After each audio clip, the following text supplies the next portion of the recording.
Assalamualaikum warahmatullahi wabarakatuh. Ketemu lagi dengan saya, Vinisa, di mata kuliah komunikasi massa.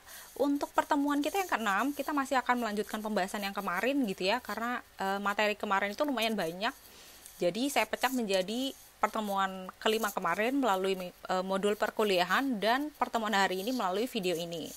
Jadi flashback dulu, kalau kemarin kita sudah tahu bahwa di media massa sebagai sebuah organisasi itu ketika dia bekerja, ketika dia memproduksi pesan, itu dipengaruhi oleh banyak sekali level gitu ya.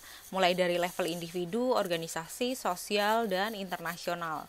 Semuanya ini akan mempengaruhi secara serentak dan akan menjawab pertanyaan kenapa media ini memberitakan seperti ini, kenapa media ini memberitakan seperti ini, kayak gitu. Kalau kemarin kita sudah belajar tentang kondisi internal, mulai dari individu yang berkaitan dengan profesi-profesi yang ada di media massa, kemudian kita juga sudah belajar tentang organisasi, bagaimana kepentingan ekonomi dan politik dalam media akan selalu berdampingan gitu ya. Kemudian itu bisa kita sebut sebagai kondisi internal. Kondisi yang kedua, itu adalah kondisi eksternal yang mempengaruhi media bekerja. Ada kondisi sosial dan level internasional kalau bahasa yang kemarin. Kalau untuk pertemuan hari ini, kondisi sosial akan disebut sebagai media sistem, kemudian untuk kondisi internasional kita akan sebut dalam fenomena global village. Untuk penjelasan lebih lanjut silahkan teman-teman tonton video ini sampai selesai. Yang menjadi pembahasan pertama adalah global village. Mungkin teman-teman juga sudah berkali-kali gitu ya belajar tentang global village, mungkin di mata kuliah Pertekom, mungkin media baru dan yang lain-lain gitu ya. Tapi memang global village ini mempengaruhi bagaimana media bekerja. Global village sendiri ini adalah sebuah fenomena yang sebenarnya berkaitan dengan globalisasi dan dipicu oleh perkembangan teknologi komunikasi. Seperti yang tadi sudah dibilang bahwa media massa itu dipengaruhi oleh globalisasi. Nah, globalisasi atau global village ini sendiri sebenarnya istilah yang berkaitan dengan adanya kondisi di dunia ini yang tidak lagi mempermasalahkan batas ruang dan waktu. Contohnya, ketika kalian berada di Solo gitu ya, terus teman-teman pengen tahu nih kejadian apa sih yang terjadi mungkin di New York di jam ini hari ini. Itu teman-teman bisa tahu, teman-teman googling selesai, atau teman-teman juga bisa tahu peristiwa yang terjadi mungkin 10 tahun yang lalu. Teman-teman tinggal browsing, semuanya terekam dalam internet kayak gitu. Nah, di sini juga ada beberapa list dari pengaruh global village secara umum. Nanti teman-teman bisa baca sendiri. Intinya sih global village itu mempengaruhi berbagai aspek kehidupan. Salah satunya itu media. Nah, ini adalah salah satu pencetus dari globalisasi atau global village. Marshall McLuhan pasti teman-teman juga sudah sering atau bahkan mungkin bosan dengar namanya gitu ya. Nah, jadi salah satu penanda adanya global village kemudian globalisasi itu adalah adanya penemuan satelit komunikasi. Kemudian teman-teman juga bisa lihat bagaimana media massa itu kemudian hidup 24 jam. Kalau teman-teman bisa tanya gitu ya, mungkin sama orang tua kalian atau mungkin kakak kalian gitu ya yang lahir mungkin di tahun 80-an gitu ya. Itu dulu TV itu tidak 24 jam. Kalau sekarang kebanyakan TV ya 24 jam kayak gitu. Nah, untuk media massa itu ciri-cirinya yang tadi sudah disebutkan, tidak ada batas ruang dan waktu. Lebih detailnya, apa sih pengaruh dari global village terhadap struktur media massa? Ternyata ini sangat mempengaruhi. Teman-teman bisa lihat bagian di samping gitu ya. Ini dari global village itu kemudian dia membuat jenis media baru dari masing-masing jenis media yang sudah ada. Jadi mulai dari global print media, kemudian global radio, kemudian TV dan film yang bertaraf internasional, kemudian internet ya. Kalau internet itu jelas ya. Contoh dari global print media itu banyaknya surat kabar, banyaknya koran, banyaknya majalah yang kemudian sudah berbahasa Inggris. Jadi kalau teman-teman pernah baca beberapa media-media Indonesia, itu biasanya dia punya dua versi. Jadi dalam satu edisi dia punya versi berbahasa Indonesia, dia juga punya versi berbahasa Inggris. Itu menunjukkan adanya pengaruh global village. Kenapa? Karena berarti dia juga punya keinginan agar medianya itu dikonsumsi oleh orang-orang yang berbahasa Inggris, karena kita tahu bahasa Inggris kan bahasa internasional gitu ya, jadi otomatis targetnya juga internasional. Kemudian radio juga kayak gitu, sekarang banyak radio juga yang berbahasa Inggris dan kita bisa menikmati itu. Film dengan subtitle gitu ya, jadi kalau di film-film, bahkan film-film Indonesia juga sekarang ketika dia tayang dimanapun itu kan otomatis dia pakai subtitle bahasa Inggris. Itu juga salah satu penanda bahwa media itu sekarang bukan hanya milik satu wilayah saja. Selain mempengaruhi di bagian struktur media, globalisasi juga mempengaruhi dalam konteks imperialisme media. Jadi media global ini akan mempengaruhi bagaimana hubungan ketergantungan ekonomi. Selain ekonomi juga dalam konteks budaya, kayak gitu. Kalau dalam konteks ekonomi, itu contohnya adalah persaingan pasar yang kemudian hanya akan dimenangkan oleh media-media yang sudah istilahnya itu stabil secara ekonomi. Jadi karena dia memang sudah stabil secara ekonomi, otomatis dia akan mendominasi daripada media-media yang lain. Otomatis media-media yang tidak berkembang itu juga akan mati. Kemudian dalam konteks budaya itu contohnya adalah bagaimana dalam sebuah media itu terjadi homogenisasi. Homogenisasi itu maksudnya adalah penyeragaman konten. Jadi karena kita tahu nih, semisal di televisi gitu ya, waktu lagi musim kompetisi, tiba-tiba semua channel itu punya kompetisinya masing-masing, mulai dari kompetisi nyanyi, kemudian kompetisi sulap dan yang lain-lain kayak gitu. Jadi semuanya itu terasa homogen, otomatis kreativitas juga akan terhambat. Hal ini juga berkaitan dengan bagaimana dalam sebuah konten media itu kan kita tahu bahwa konten itu bukan hanya sebuah konten gitu ya. Jadi dia bukan hanya soal mungkin aktingnya yang bagus, mungkin aktornya atau segala macam, tapi ada konten yang berkaitan dengan budaya asli si pemproduksi pesan itu. Otomatis ketika dia yang ada di media itu hanya budaya-budaya tertentu, otomatis budaya yang lain akan terpinggirkan kayak gitu. Jadi ini akan yang disebut akan menghambat pertumbuhan identitas nasional dan citra diri yang sesuai. Walaupun saya juga di sini nggak bilang kalau budaya luar itu pasti jelek, enggak juga. Tapi ketika ini berkaitan dengan media gitu ya, otomatis ketika tidak semua budaya ini muncul di media dan yang muncul hanya itu saja, otomatis budaya yang itu saja akan mendominasi dan dianggap yang mungkin yang paling benar, mungkin yang paling bagus kayak gitu. Kalau global village tadi itu berkaitan dengan adanya dominasi konten-konten yang memang sudah mapan secara ekonomi di level internasional. Kemudian media sistem ini lebih kepada bagaimana kondisi sosial dalam lingkup satu negara. Sistem media itu diklasifikasikan berdasarkan dua hal. Yang pertama adalah bagaimana pola kepemilikan, yang kedua adalah bagaimana level dari kontrol pemerintah. Seperti yang kita tahu kayak semisal media-media di Indonesia itu kan pasti terikat dengan aturan-aturan yang dibuat oleh pemerintah Indonesia. Media-media di Malaysia itu tidak terikat pada aturan-aturan atau undang-undang pers Indonesia kayak gitu. Nah, perkembangan sistem media kan selalu berkembang kayak gitu ya. Itu akan dipengaruhi oleh berbagai hal, mulai dari sistem politiknya, kemudian geografi, ekonomi, sejarah, ekonomi dan sosial. Itu seperti gambar di atas yang teman-teman bisa lihat juga.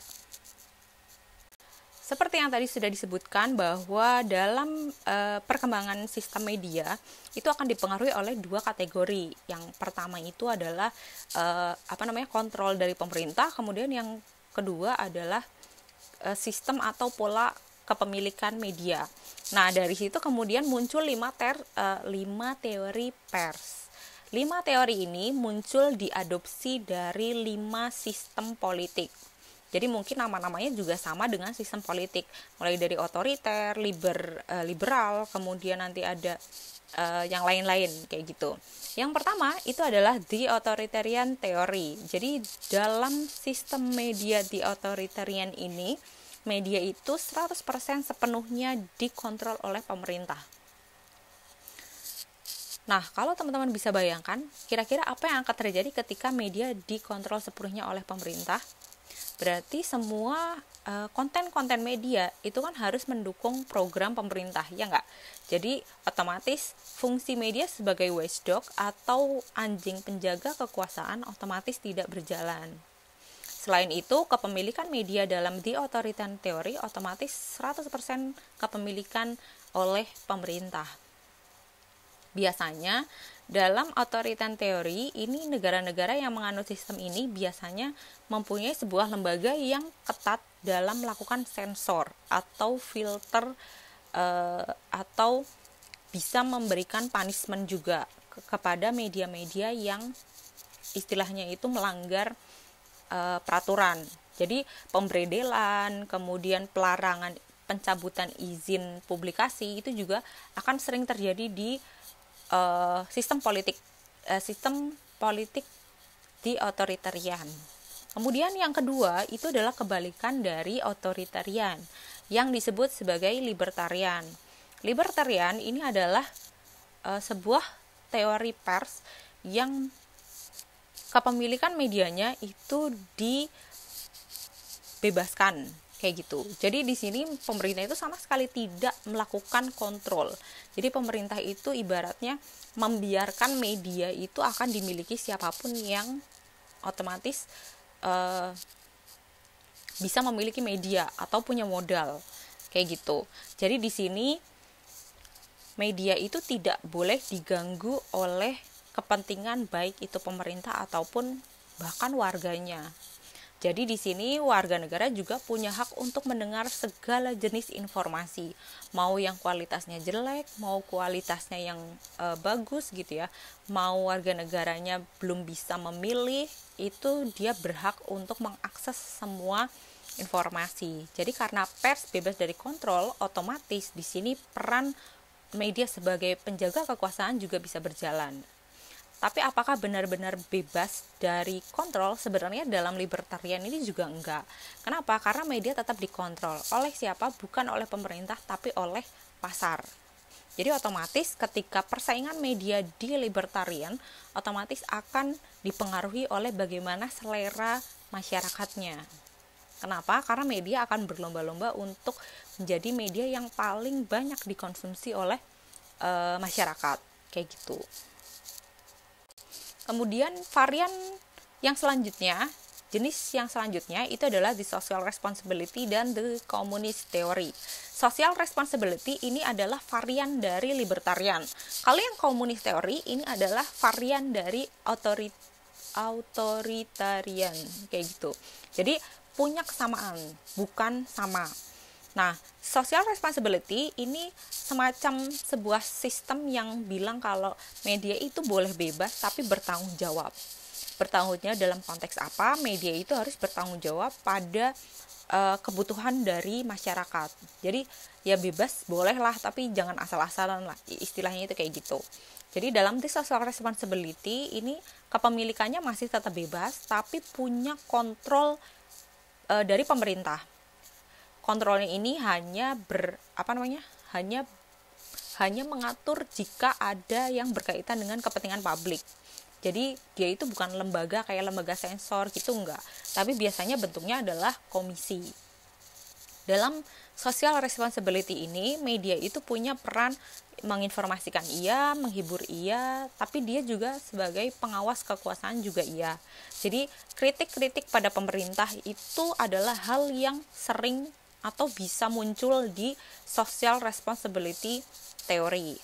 Kemudian varian yang selanjutnya itu adalah the communist theory. Seperti yang tadi saya sudah bilang, the communist theory itu adalah varian dari authoritarian. Bedanya kalau yang authoritarian itu kan hanya fokus atau terpusat gitu ya. Tapi kalau the communist ini enggak. Kenapa? Karena negara ini dianggap punya wakil kayak gitu. Jadi varian the communist theory ini media hanya dimiliki oleh beberapa segelintir orang yang disebut sebagai wakil negara. Nah, the communist theory ini mendukung sistem Marxis dan mencapai tujuan seperti apa yang ditujukan oleh partai-partai komunis. Jadi di sini masyarakat itu tertutup. Kenapa? Karena informasinya tetap dikontrol oleh pemerintah.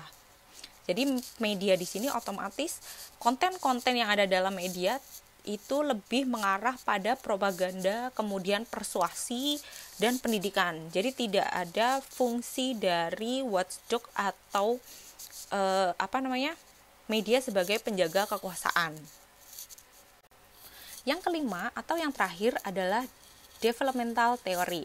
Kalau teman-teman pengen ingat-ingat saja development. Development itu artinya kan berkembang. Jadi teori media di sini atau sistem media di sini adalah sistem media yang digunakan pada negara-negara berkembang. Negara-negara yang berkembang itu kan berarti negara-negara yang sedang melaksanakan pembangunan nasional, ya enggak? Nah, dalam rangka melakukan pembangunan nasional, ini butuh dukungan media untuk semacam mensukseskan pembangunan nasional, kayak gitu.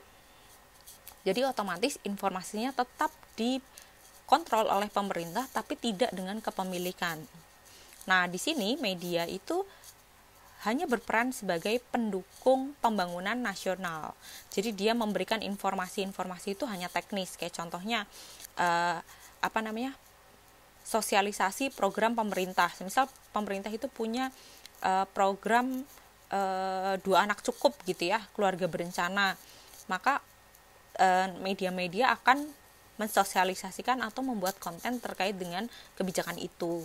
Atau kemudian media melakukan liputan atau membuat konten terkait dengan keberhasilan pembangunan di sebuah tempat atau di sebuah sektor kayak gitu. Jadi masyarakat termotivasi untuk mandiri secara ekonomi dan punya keyakinan bahwa negara ini akan berkembang ke arah yang lebih baik.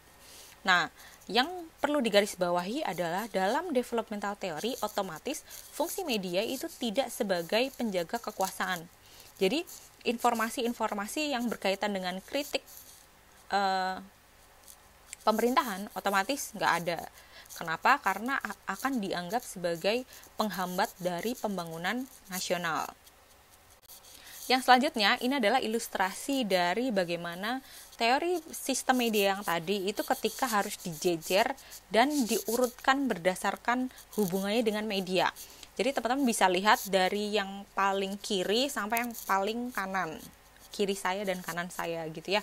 Jadi kalau yang paling kiri itu terkait dengan bagaimana pemerintah yang tidak mengontrol media atau low control. Kalau yang sebelah kanan saya ini itu berarti semakin ke kanan berarti varian tersebut punya kontrol yang sangat tinggi oleh pemerintah. Teman-teman juga bisa lihat di sini bahwa yang paling low control adalah libertarian. Kemudian yang paling high control itu adalah yang authoritarian.